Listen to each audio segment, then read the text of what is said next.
Hello everybody. In this video, I will show you how to copy only the visible cells whenever you have hidden cells as well using Excel. Assuming that you have this kind of data where you have a set of rows and a set of columns, let's hide the column C by using the hide button. And let's also hide a few lines like that using the hide button. So as you can see, I have some hidden column, some hidden rows. Now, let's assume that I would like to copy only those cells that I have highlighted here. So if I use the copy button, the copy choice here, let's press that and try to paste them into a new sheet.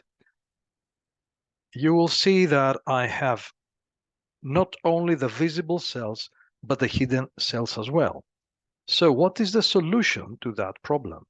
The solution is to highlight the area that I would like to copy and then check from the Home tab, the Find and Select, and then go to Special. When I click that, you will see that I have the option here to copy the visible cells only. We click on that, press the OK, and then we press the copy button here. And let's check what will happen if we paste those cells. So I paste them.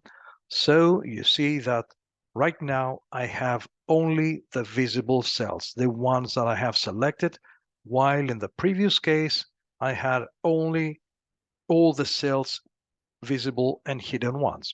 And if I want to bring my columns back, I just click on the unhide button and then here on the rows, unhide the rows as well.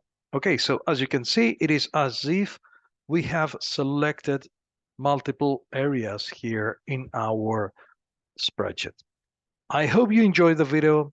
Thanks for watching.